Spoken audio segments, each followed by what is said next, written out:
Hello and welcome to Wild Owl TV.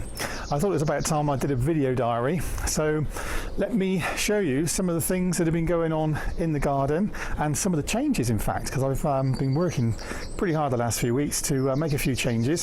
So first thing is the Wrens Nest. So let's have a look in the shed. Now the shed has been left empty and the Wrens Nest is in here, and in fact I think it's redundant, and I'm going to put my finger inside, which I've been watching the cameras, and there's nothing inside, there's no eggs, anything like that, and to be honest with you, I'm quite pleased about that.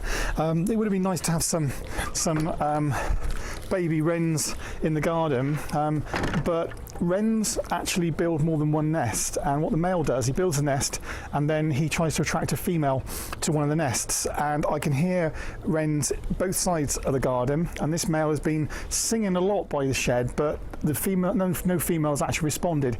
And it's quite a good thing because that shed gets really hot, and one of my concerns was that if there was a nest inside the shed, although it would be obviously protected from predators, it would also get very, very hot, particularly on a lovely day like today. So this also means that I can take the shed down, which is my original plan, because I'm moving my aviaries around for the owls. So that's the Wrens Nest. Now, what have I been doing? Well, because the decking was rotting, I've actually created a new area. Now this has changed the situation for some of the, well, particularly the wood mice, because they would always use a route around the edge of the house under the decking,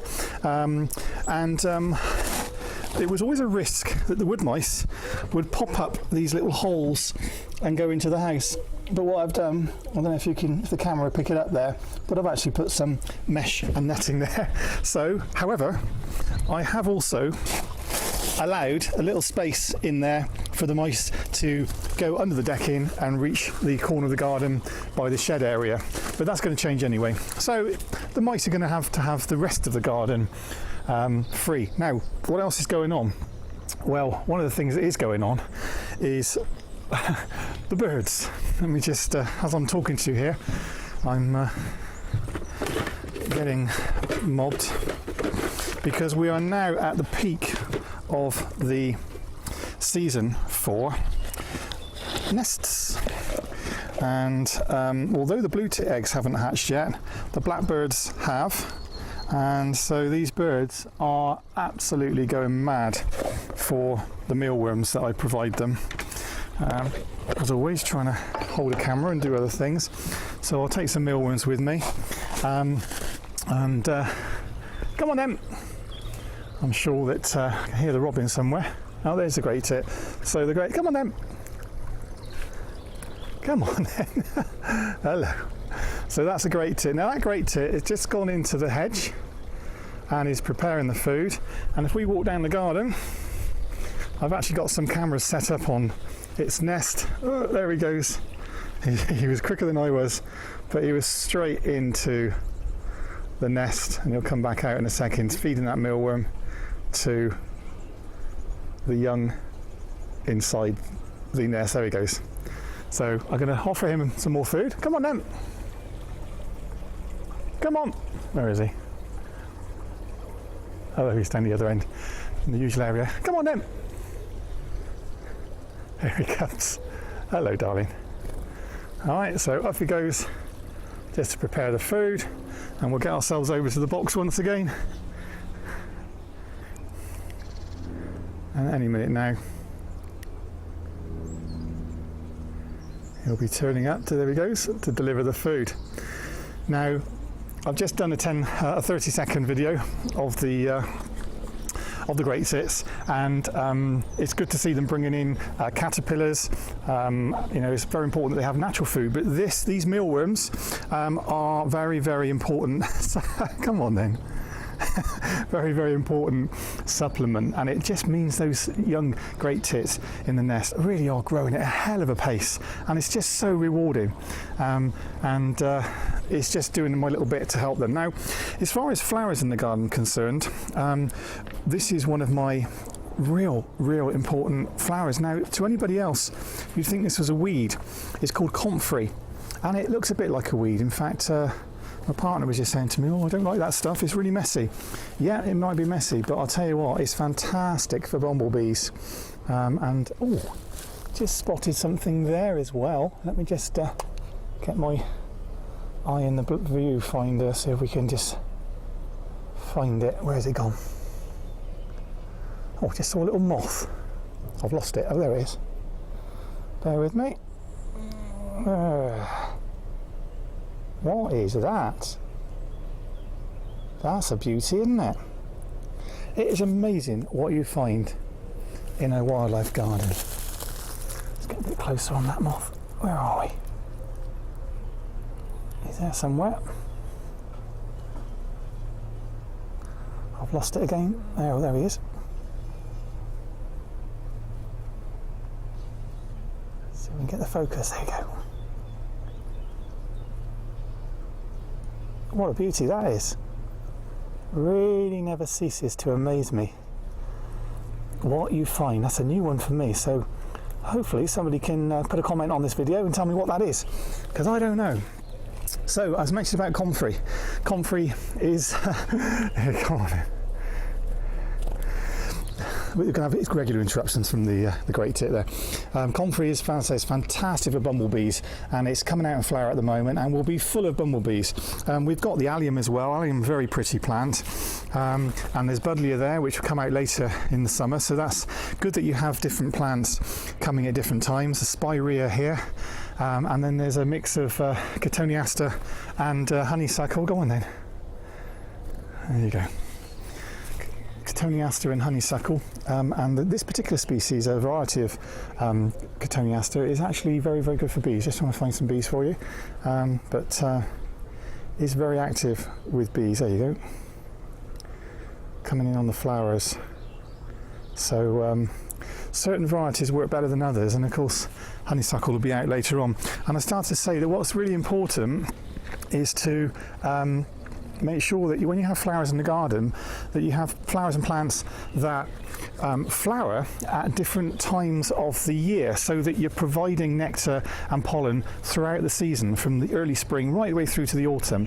And it's very important to choose that, because what you don't want is it all to peak and then there'd be nothing for the rest of the year, because these insects, different types of insects, need nectar and pollen throughout the year.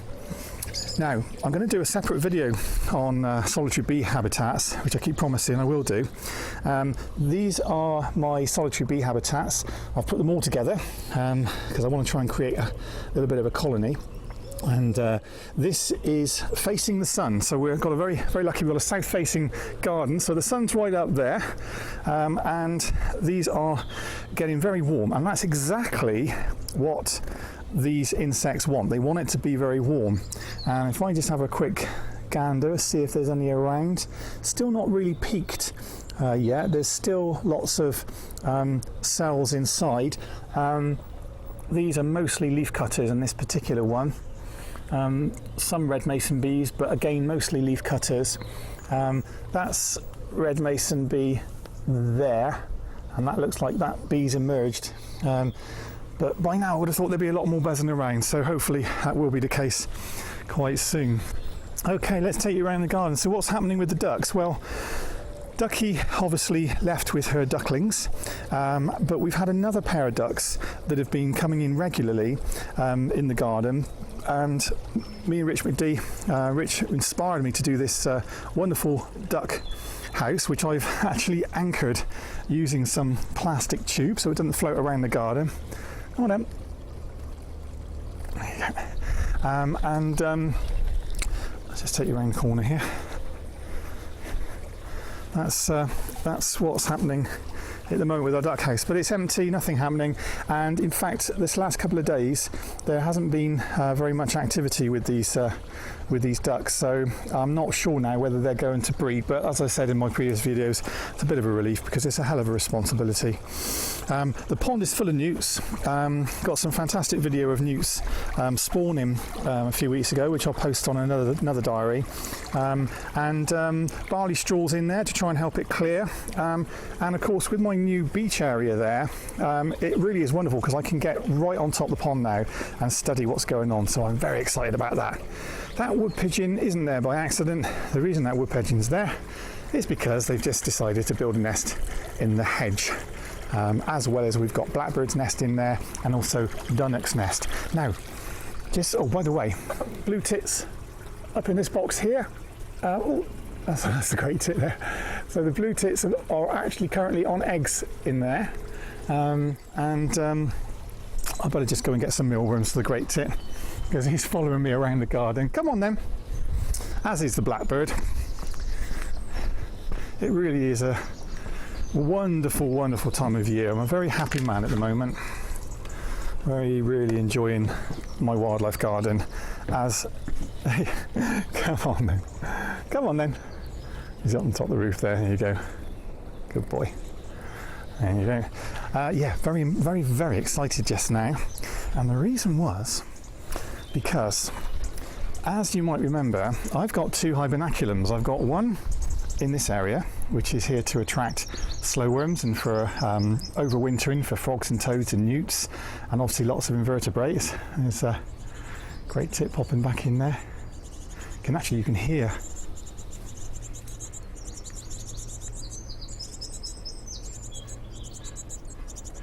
Hello. Be followed around by a blackbird. Come on then. This blackbird's so greedy. Aren't you greedy? Come on then. Anyway, yeah, so I got distracted. Right, the hibernaculums. So we've got hibernaculum in the corner there, and we've got a hibernaculum here. Okay, hiding under this hawthorn, which incidentally, hawthorn is flowering for the first year. Beautiful. So, the idea of a hibernaculum is to provide refuge for amphibians. Now, this is the nursery pond here, and there's a little frog under there, which is lovely to see, little baby frogs. Unfortunately, I don't see many grown-up frogs, which is a bit of a concern. So just now, I'm checking the toad cave, and let's just see if what I found just now is still here. Right, let's have a little look around, because what I found was, come on babes, which end are you there? A slow worm, come on, I got you, don't hurt you. Oh, come on, nearly there. Come on. Oh, just gently, there we go. What have we got? We got a slow worm, and I'm so chuffed. There you go.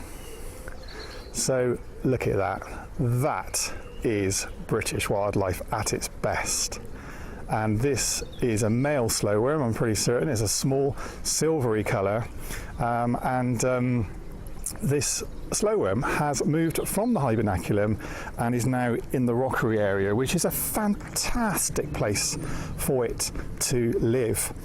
It's because there's lots of cover, it gets very warm, which will suit this reptile, there's of course lots of things for it to eat. Now, slow worms are actually legless lizards, and so they're not, let's see if I can get a closer view for you. This camera lenses, I might have to zoom in on software here. Slow worms are actually legless lizards, so they're not snakes, and they are completely harmless. Beautiful reptiles, and as you can see, this particular one isn't very big, and I'm going to let him go straight away because let me just pop him back in there and he'll disappear. There you go, darling. Very quickly. There he goes. In amongst the grass. So, fantastic. Absolutely chuffed about that. Slow worm in the rockery.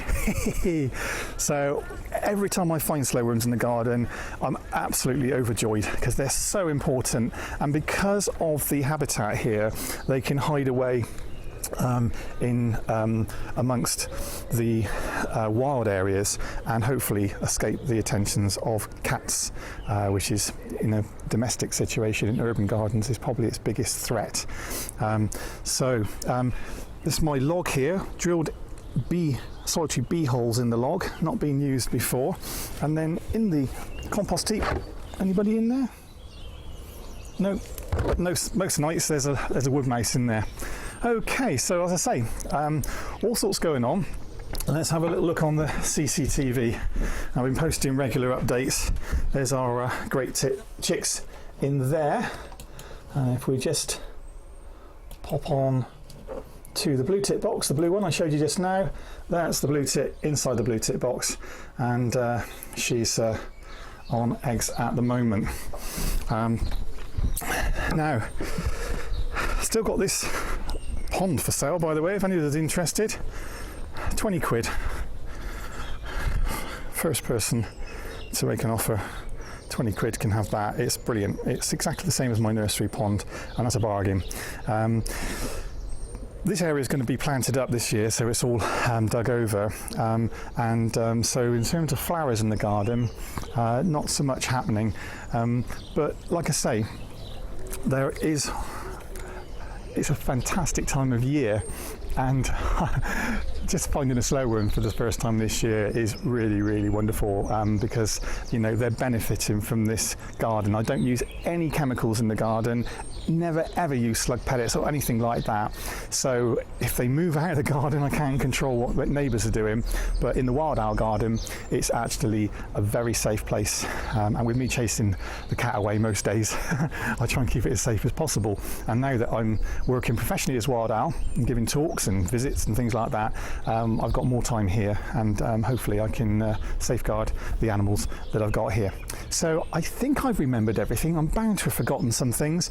There's always something I think about. Badgers, we've covered badgers. Yeah, they're coming in occasionally. Just spent 30 odd quid on peanuts, but they haven't eaten any yet.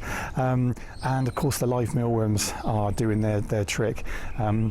To keep the wild birds happy. So yeah, I think this is a fairly comprehensive update. I hope you've enjoyed that. Thanks for liking my page. Thanks for listening to everything that I'm saying and reporting. Hope you're enjoying it. And I'm certainly enjoying doing all of this for you. And spread the word. Share this video and share my posts, and let's see if we can get more people fascinated and enthralled about British wildlife. Thanks for watching Wild Owl TV. See you again. Bye.